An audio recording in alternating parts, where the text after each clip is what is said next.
우리 야고보서를 통해서 우리는 성숙한 신앙의 길을 바라보면서 그런 성숙한 신자가 되기 위해서 야고보서를 묵상하고 있는 가운데 오늘 15번째 마지막 결론부에 이르렀습니다. 야고보서가 그냥 이론적인 성경이 아니요 아주 구체적이고 실제적인 우리의 성숙한 믿음 생활을 위한 그러한 매뉴얼. 그래서 우리가 성숙한 신자가 되어서 열매를 맺고 풍성한 삶을 살도록 해주기 위한 하나님의 교훈입니다. 어떤 사람이 성숙한 신자인가? 1장에서는 인내하는 사람, 참고 견뎌 인내하는 사람이 성숙한 신자다라고 얘기합니다. 시련이 와도 유혹 속에서도 핍박 속에서도 그 참고 견뎌 인내하는 사람, 그 사람이 성숙한 신자라는 것입니다. 2장에 가면 말로만 하는 것이 아니라 실제로 행함이 있는 믿음을 가진 사람이 성숙한 신자이다 라고 말씀하고, 3장에 가면 지혜로워야 한다, 특별히 말의 절제가 있어서 실수를 하지 않는 그러한 성숙한 인격을 가진 사람이 성숙한 신자이다 라고 말씀하고, 4장에 가면은 다툼과 분쟁과 비방이 있다면 그 사람은 성숙한 사람이 아니고 오직 겸손으로 섬기는 사람, 그런 사람이 성숙한 신앙인이라고 얘기합니다. 5장 마지막 장에 가니까 다시금 인내를 얘기하는데, 인내를 얘기하면서 인내는 기다리는 것이다. 참고 하나님의 때, 하나님의 뜻이 이루어질 때까지 기다리는 것이 성숙한 신앙이다 라고 말씀하다가, 그럼 기다리는 것은 무엇인가? 성숙한 믿음을 가진 사람이 보여줘야 될 기다림이란 다름이 아닌 기도이다 라고 얘기합니다. 그냥 넋없이 망연자실 기다리는 것이 아니라 기도하면서 확신을 품고 주님께서 이루어주시리라 하면서 성숙한 믿음의 길을 가는 사람이 참된 신자이다라고 이렇게 말씀하시면서 오늘 기도가 우리의 결론이다 얘기합니다. 야고보서를 통해서 우리가 보는 것은 굉장히 실제적이고 교훈적이고 윤리적인 그러한 부분이 많습니다. 그러다 보면 야고보 사도는 좀 이렇게 신령한 사람이라기보다는 좀 실질적인 그러한 어떤 행정가적인 그러한 모습을 우리 연상하게 됩니다. 그러나 야고보는 누구보다도 뛰어난 그런 신령한 영성을 가진 사람이었습니다. 그는 기도하는 사람이었어요. 야고보 사도가 다른 어떤 것보다도 그 사람을 특징 짓는 그러한 별명이 있는데, 그 별명이 낙타 무릎입니다. 낙타 무릎이라는 별명을 갖게 된 이유는 그가 얼마나 기도를 무릎 꿇고 오래 했는지, 쉬지 않고 끊임없이 그렇게 무릎 꿇고 기도하는 가운데 그의 무릎이 낙타의 무릎처럼 그렇게 굳은 살이 배기고 이렇게 붉어져 나왔다는 것입니다. 그래서 그의 별명이 낙타 무릎이 되었습니다. 그리고 그 낙타 무릎이라는 별명은 그가 얼마나 기도의 사람이었는가를 증거해주는 별명이었습니다. 오늘 본문 결론부에서도 그는 얘기하기를 기도에 대해서 말씀하면서 오늘 짧은 본문 가운데서 기도라는 단어를 무려 7번이나 사용하고 있습니다. 핍박이 와도, 시련이 와도, 유혹이 있어도, 그리고 분쟁과 비방 가운데서도 승리하는 비결은 무엇인가? 그것은 바로 기도라는 것입니다. 기도를 통해서 우리는 승리할 수 있고, 기도를 통해서 우리는 성숙한 믿음, 열매 맺는 믿음, 그 믿음의 축복을 누릴 수 있다는 것입니다. 기도의 능력은 바로 산을 옮길 수 있는 그러한 위대한 능력입니다. 마태복음 21장에 보면 예수님께서 나를 믿는 사람들은 내가 하는 일을 저희도 할 것이고 나보다 더 큰 일을 하게 될 것이다 라고 그렇게 말씀하시는데, 예수님보다 더 큰 일을 할 수 있다는 것은 무슨 뜻이겠습니까? 어떻게 이것이 가능한 것입니까? 그것은 바로 기도를 통해서 예수님의 능력을 힘입고 예수님이 행하셨던 일보다 더 큰 일을 감당할 수 있다는 것입니다. 그 기도의 사람들을 통해서 야고보 사도와 같은 또 초대교회, 그리고 오늘날에 이르기까지 수많은 기도의 사람을 통해서 복음이 땅까지 이르러 전해졌습니다. 주님이 하시던 일보다 더 많은 영역에서 더 큰 역사가 일어나는 그 일들을 우리는 기도의 사람을 통해서 보게 된 것입니다. 그러므로 신자가 가진 가장 위대한 능력은 무엇입니까? 위대한 특권은 무엇입니까? 그것은 바로 기도할 수 있다라는 그러한 특권입니다. 무슨 일이든지 하나님은 하실 수 있어요. 하나님께는 불가능한 일이 없습니다. 근데 하나님은 무슨 일이든지 하시지만 그 무슨 일은 그 신자들의 기도를 통해서 이루어 주신다는 것입니다. 그러한 기도를 우리는 하나님을 통해서 선물로 받았어요. 축복으로 받았습니다. 그럼에도 불구하고 그런 놀라운 축복을 그냥 묻어두고 사용치 못한다면 얼마나 안타까운 일이고 어리석은 일이겠습니까? 어린 신자라는 거죠. 그것이 얼마나 좋은 줄 몰라서 그냥 하찮은 것에 마음이 쏠려서 그것이 더 좋은 줄 알고 그것만 갖고 있다면 어린아이가 아니고 무엇이겠습니까? 그런 가장 강력한 우리 신앙의 무기요, 하나님의 축복의 선물인 기도를 사용하는 사람, 그 사람이 성숙한 신자라는 것입니다. 그 기도를 우리는 언제 해야 되는 것입니까? 그리고 그 기도는 누가 할 수 있는 것입니까? 그리고 또 그 기도는 어떻게 해야 되는 것입니까? 이러한 질문에 대해서 답변해 주는 말씀이 오늘 본문입니다. 기도는 언제나 하는 거죠. 쉬지 말고 기도해야 되는 거죠. 그렇지만 쉬지 말고 하는 기도 가운데서 우리에게 특별히 어떤 때 기도해야 되는가를 우리 야고보 사도는 가르쳐주고 있습니다. 첫째는 고난받는 때, 그리고 병들었을 때, 그리고 죄로 인한 영적인 그러한 질병이 있을 때, 그때 우리는 특별히 기도에 힘써야 된다고 얘기합니다. 그리고 누가 기도하는가? 바로 누구나, 우리 신자라면 우리 한 사람 한 사람이 다 기도할 수 있다는 것입니다. 그리고 누구나 기도하는 사람에게는 놀라운 기적을 경험하게 된다는 것입니다. 그리고 어떻게 기도해야 되는가 하는 것에 대해서도 그는 구체적으로 우리에게 가르쳐주고 있습니다. 이러한 기도에 대해서 오늘 다시 하나씩 살펴보기로 하겠습니다. 첫 번째, 우리가 기도해야 될 때는 감정적인 그러한 상처가 있을 때였습니다. 13절 말씀 한번 보십시오. 한 목소리로 함께 읽겠습니다. 여러분 가운데 고난을 받는 사람이 있습니까? 그런 사람은 기도하십시오. 즐거운 사람이 있습니까? 그런 사람은 찬송하십시오. 여기서 말하는 고난은 실제로 내면적인 그러한 어떤 상처나 그러한 마음의 스트레스, 불안, 이런 것을 가리키는 단어입니다. 환경은 외부에 있었지만 그 외부적인 요인에 의해서 우리의 내면이 영향을 받고 심한 스트레스에 시달리기도 하고 또 불안해하기도 하고 압박을 받습니다. 그 외부적인 요인은 어떤 경제적인 압박일 수도 있고 또 뒤틀려버린 어떤 관계일 수도 있고 그 밖에 어떤 상황으로 인해서 그런 일들로 인해서 우리의 마음의 평화가 깨집니다. 우리의 마음이 무너져 내립니다. 그리고 긴장과 스트레스가 늘 우리의 그냥 내면에 꽉 차 있는 그러한 상태, 그것이 병든 상태이죠. 그러나 그 병은 내면의 병이었습니다. 이러한 내면의 병을 얘기하다가 또 즐거움을 바로 언급하고 있습니다. 즐거운 사람이 있으면 찬송하라고 얘기합니다. 이 말씀을 통해서 우리가 깨닫게 되는 것은 우리의 인생은 고난과 시련과 즐거움, 이런 것이 그냥 온통 뒤섞여서 우리에게 늘 찾아오게 된다는 것입니다. 어떤 때는 도무지 견딜 수 없는 그러한 아픔이 있고 고통이 있습니다. 그런데 어느 순간 그 모든 문제가 다 해결돼 가면서 우리 마음에 큰 기쁨이 찾아옵니다.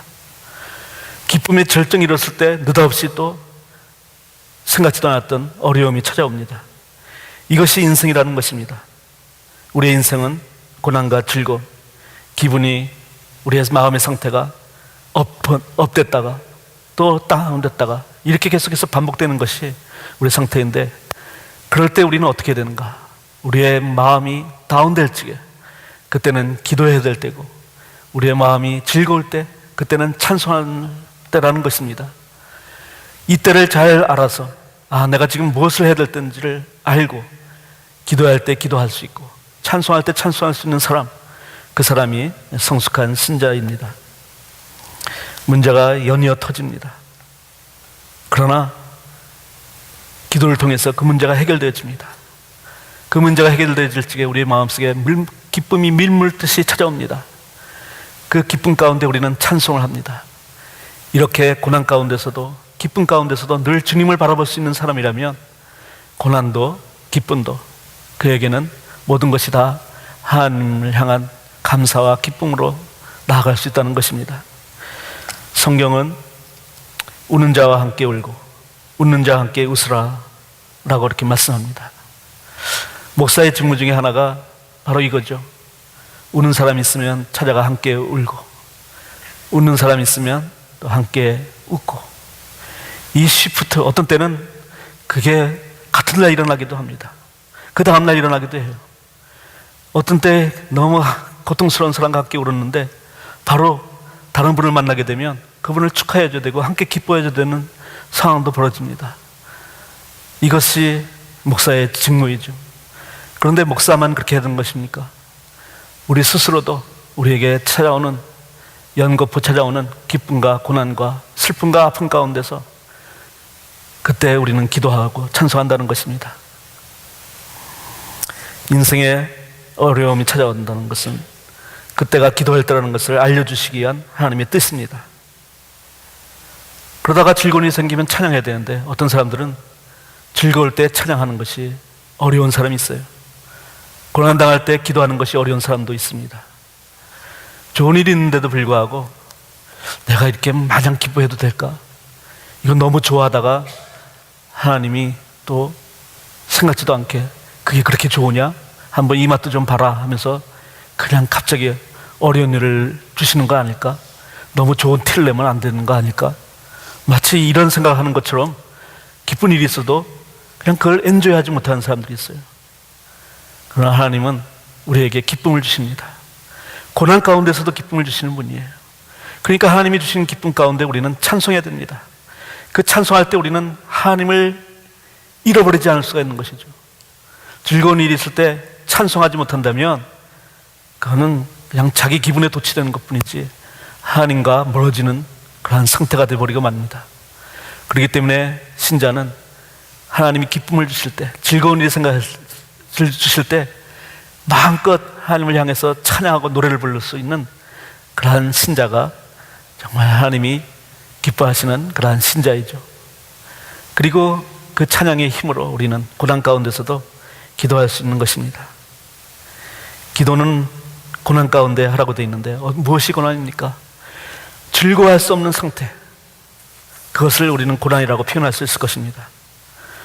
즐거워할 수 없는 그러한 모든 일, 그때 우리에게 할 수 있는 것은 기도밖에 없다는 것입니다.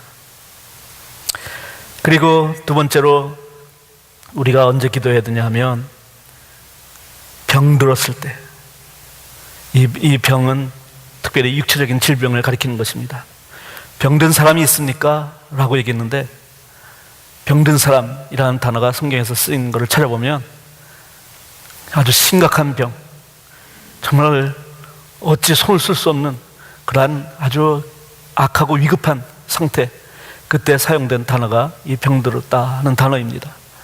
나사로가 병들었다 할 적에 이 단어가 쓰여졌습니다. 병들었다가 나사로는 죽었어요. 다비드라는 여인이 병들었습니다. 그리고 죽었습니다. 그때도 이 단어를 썼습니다.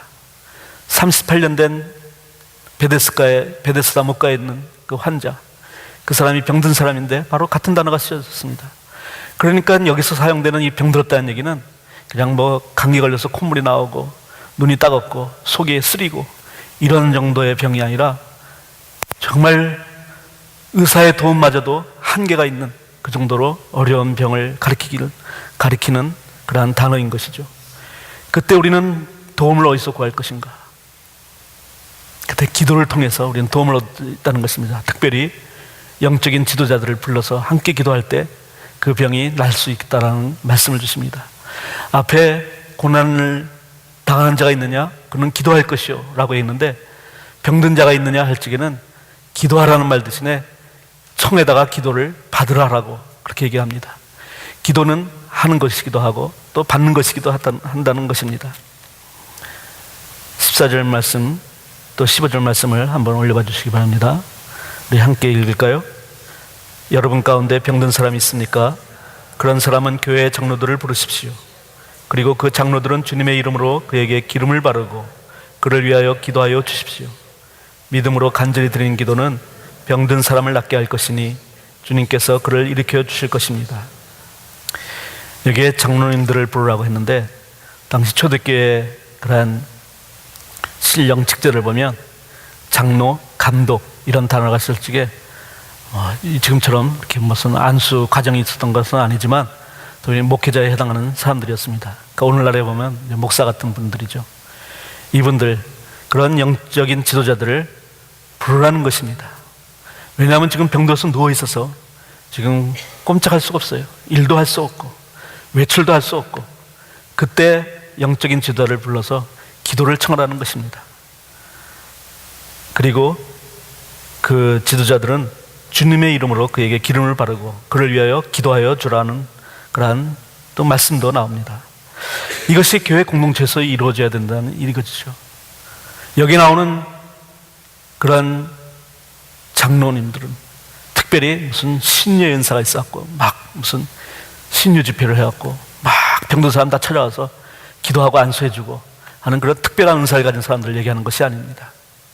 그냥 자기가 속한 그 신앙 공동체의 지도자들이었어요. 그러니까 그분에게 뭐 특별한 병 고치는 은사가 있어서 병 고치는 은사를 가졌기 때문에 그 사람을 부르라는 것이 아니고 자기 신앙 공동체의 영적인 지도자의 도움을 받으라는 것입니다.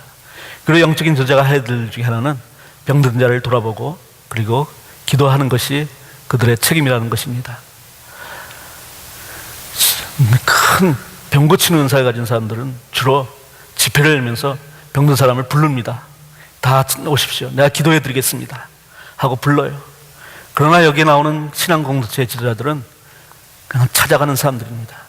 병든 사람을 찾아가서 기도해주고 기름을 발라주고 기름을 바른다는 것은 당시에 기름은 포도주와 함께 병든 사람을 위해서 사용된 그러한 약과도 같았습니다. 그 강도 만난 자를 선한 사마리아 사람이 돌봐줬을 때 그때 포도주를 붓고 기름을 발라주면서 응급처치를 해주는 장면이 나옵니다. 그러니까 기름을 바른다는 것은 그 당시에 의학이 발달되지 않을 적에 어떤 의학적인 도구가 되기도 하지만 특별히 이것은 성령의 역사를 그런 강구하는 믿음의 모습을 말하는 것입니다. 기름을 바르면서 성령께서 이 병든 사람을 안수하여 주시고 고쳐주시사 하는 믿음으로 기도한다는 것입니다. 이러한 공동체는 바로 치유의 공동체라고 할 수 있습니다. 그러니까 신자는 부를 수 있는 영적 지도자를 가져야만 된다는 것이죠. 요즘 많은 교인들이 이런 신앙 공동체에 소속하기를 싫어합니다.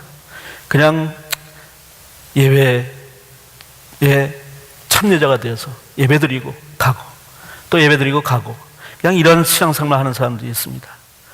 이런 사람들이 병들었을 때 누구를 부를 수 있겠을까요? 누구를 부를까요? 가끔 우리 교인이 아는 분들에게 기도 요청을 받을 때가 있습니다. 어려운 일이 생겨서 이렇게 신방을 청하기도 하고 또는 좋은 일 가운데서도 무슨 개업을 한다거나 또 좋은 일 중에도 무슨 잔치를 한다든가 할 적에도 이렇게 청을 받을 때가 있어요. 왜 목사님께 부탁드리죠? 라고 얘기하면 목사님이 저를 몰라요. 제가 그냥 교회에 그냥 출석만 하니까 제가 누군지도 모르는데 뭐 이런 부탁이 하기가 마음에 굉장히 불편하네요. 그냥 목사님이 해주세요. 이런 얘기를 하는 분들이 있어요. 그런 사람들이 저를 기억해주고 저를 불렀다는 것은 저에게는 감사한 일이지만 한편으로는 너무나도 딱하기 짝이 없습니다. 신앙생활이라는 것은 바로 함께 믿음의 공동체를 이뤄가면서 믿음의 교제를 나누고 함께 떡을 떼고 또 서로 위해서 기도해주는 그러한 공동체를 가졌다는 것입니다. 우리 교회 공동체라는 이름을 가진 소그룹이 있는데 이 소그룹은 특별히 기도 공동체요, 우리 치유 공동체라고 할 수 있습니다.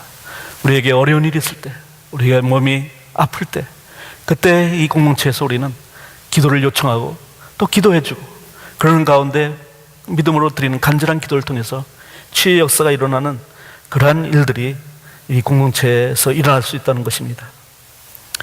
초대교회에는 교회를 여기 다녀보고 저기 다녀보고 이렇게 쇼핑하는 그러한 신자들은 찾아볼 수가 없었습니다. 그냥 자기가 살고 있는 지역, 그 가정공동체, 가정교회 또는 지역교회, 거기에 당연히 멤버가 되어서 거기서 이렇게 신앙생활을 했습니다. 그러니 이 사람이 어려운 일이 생기고 병들었을 때 부를 수 있는 사람은 바로 자기가 속한 공동체의 영적인 지도자였어요. 그러니까 붕사나 쫓아다니고 그저 교회를 쇼핑하러 다니고 이런 사람들이 아니라 기도 제목을 서로 나누고 기도해주고 기도받는 그러한 기도의 공동체를 이루어가고 있다는 것입니다. 그리고 그런 공동체에서 정말 기도를 드릴 때 육체의 질병까지도 낫게 되는 귀한 역사가 일어난다고 얘기합니다. 또 세 번째, 기도해야 될 때를 가르쳐 주시는데 그것은 영적인 고난입니다. 예. 화면을 한번 올려주시기 바랍니다. 우리 함께 야고보서 5장 15절 16절을 읽을까요? 그가 죄를 지은 것이 있으면 용서를 받을 것입니다.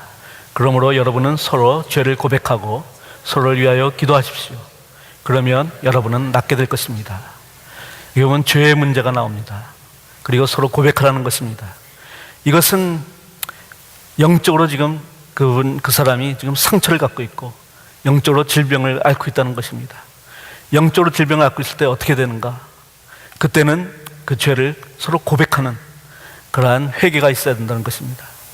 여기서 죄를 고백한다 할 적에 그것은 무슨 방송을 하고 공개적으로 하라는 뜻이 아니고 오히려 그거는 어떤 프라이빗한 이런 사적인 환경이었습니다.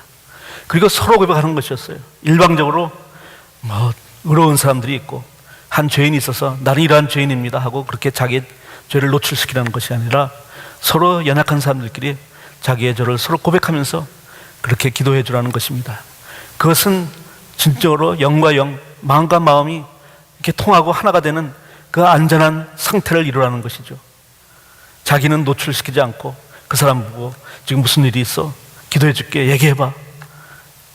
이러면서 그 사람으로 하여금 불안감을 느끼게 만드는 그러한 환경이 아니라 정말 서로 자기의 약점과 문제를 얘기하고 나누고 그리고 함께 기도하는 그러한 영적인 교통이 이루어질 때 우리는 죄를 고백할 수 있게 되고 그 죄를 고백을 통해서 우리의 죄의 문제도 해결되고 병도 고침 받을 수 있다는 것입니다.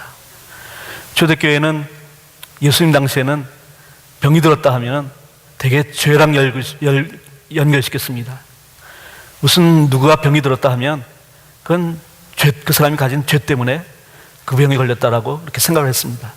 실제로 죄를 짓게 되면 육신의 병이 찾아오죠. 그렇지 않아도 마음이 불안하고 스트레스가 심하면 스트레스가 만병의 근원이라고 얘기하지 않습니까? 스트레스도 병을 일으킨다면 죄의 문제는 더 심각하게 우리의 육신을 그냥 연약하게 만드는 것입니다. 그러니까 죄와 질병은 서로 이렇게 관계가 있긴 있지만 그렇다고 해서 모든 병이 다 죄와 연결된 것은 아닙니다. 예수님이 중풍의 나를 고쳐주실 적에 먼저 죄를 사하여 주셨어요. 그 사람이 중풍에 걸린 이유가 죄하고 연결되어 있다는 것을 거기서 우리는 발견하게 됩니다. 베데스다에 38년 된 그 병자를 고쳐주실 적에도 나중에 그 사람 고침받은 사람에게 예수님이 이렇게 말씀하십니다. 더 심한 것이 생기지 않도록 다시는 죄를 짓지 말라. 그러니 이 사람이 죄를 지었기 때문에 38년 동안이나 병 속에 누웠을 수밖에 없었다는 것을 보여주는 사례죠. 그렇다고 해서 모든 다 질병이 죄하고 연결된 것은 아닙니다. 왜냐하면 요한복음 9장인가요? 거기 보면 나면서 병든 사람, 나면서부터 소경된 사람이 있는데 사람들은 나면서부터 소경된 사람 이건 분명히 어떤 심각한 죄의 문제가 있는 거다라고 생각했어요. 근데 나면서부터 죄를 졌으니까 이게 낳기도 전에 죄를 짓고 나는가? 그건 아닌 것 같고 그럼 부모가 죄를 졌나? 이런 생각을 하게 됩니다. 그러나 예수님은 사람들이 그런 생각하는 것을 완전히 그냥 다 블로우업 시켜버렸어요.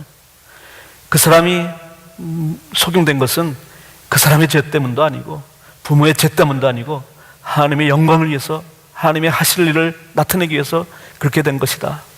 그러니까 우리의 모든 병들이 다 죄 때문에 징계받아서 생기는 것은 아니라는 것이죠. 그렇기 때문에 우리가 주위에 병든 사람이 있을 때 우리가 판단하면은 아니 됩니다. 무슨 죄가 있어서 저렇게 지금 저런 암이 걸렸을까? 무슨 죄가 있어서 저렇게 큰 사고를 당했을까? 이렇게 하면서 사람들을 정죄하는 그러한 죄를 범해서는 아니 될 것입니다.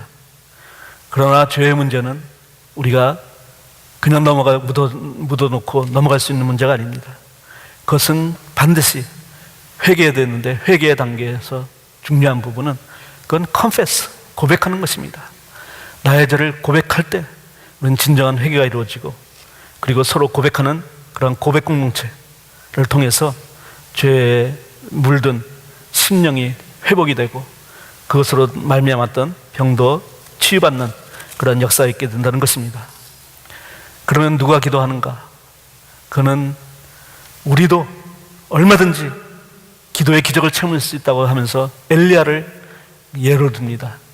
엘리야, 기적의 사람이죠. 구약 성경에서 대표적인 기적을 행한 사람입니다. 기도를 했더니 3년 반 동안이나 비가 오질 않았고, 기도를 했더니 또 3년 반이나 가물었다가 비가 그냥 내리게 되는 큰 놀라운 기적을 행한 사람인데, 이 사람이 그렇다고 해서 특별한 사람이냐? 우리와 성정이 같은 사람이다. 우리와 같은 사람이다 라고 얘기합니다. 엘리야가 어떤 사람이었습니까? 엘리야가 바알을 신을 섬기는 그런 거짓 선지자들, 아세라 여신을 섬기는 거짓 선지자들 450명, 400명, 850명을 상대하고도 두려움 없이 그냥 기도로 승리한 사람이었어요. 기적을 행한 사람이었습니다. 그런데 그랬던 그가 850명을 두고도 담대하고 용감했던 그가 이세벨이라는 당시 왕비의 그러한 위협 때문에 마음이 녹아들고 두려워합니다. 겁이 납니다. 그리고 완전히 그 불안 가운데서 한 천사를 만날 때 날 죽여달라고 얘기합니다. 난 더 이상 살 용기도 없고 살 힘도 없습니다. 나를 차라리 죽여주십시오 하는 그런 나약한 모습을 보여요.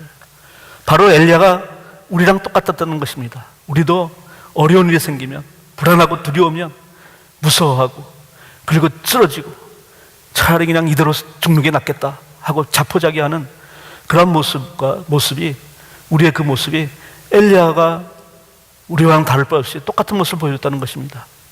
그러니 그런 우리랑 똑같은 엘리야가 기도를 통해서 그런 놀라운 기적을 행했다면, 우리도 기도를 통해서 기적을 경험하고 또 기도를 통해서 완전한 치유를 경험할 수 있다는 것을 가르쳐주는 말씀입니다. 어떻게 기도해야 되나요? 그것을 야고보 사도는 우리 그 4장에서부터 가르쳐 주는데, 야고보서 4장 2절 말씀 한번 올려봐 주시기 바랍니다. 여러분이 함께 읽죠. 여러분이 얻지 못하는 것은 구하지 않기 때문이요. 기도의 첫 단계는 구해야 되는 거예요. 구하지도 않고 어떻게 얻을 수 있겠냐 하는 말씀입니다. 기도하라는 것입니다. 기도는 하지 않고 하나님 도와주셔야 한다면 그건 그냥 불안의 하소연이에요. 기도는 믿음으로 드리는 것입니다. 그렇기 때문에 우리는 무슨 일이든지 기도해야 되는 것입니다. 그리고 3절 말씀을 보면 3절 말씀 함께 읽죠. 구하여도 얻지 못하는 것은 자기가 쾌락을 누리는 데 쓰려고 잘못 구하기 때문입니다. 기도의 동기가 순수해야 된다는 것입니다. 나의 유익을 위해서, 나의 욕심을 채우기 위해서가 아니라 하나님의 영광을 위해서, 하나님을 믿는 그런 사람들과 교회의 유익을 위해서 순수한 동기로 구할 때 우리는 기도를 경험하게 된다는, 기도의 응답을 받게 된다는 것입니다.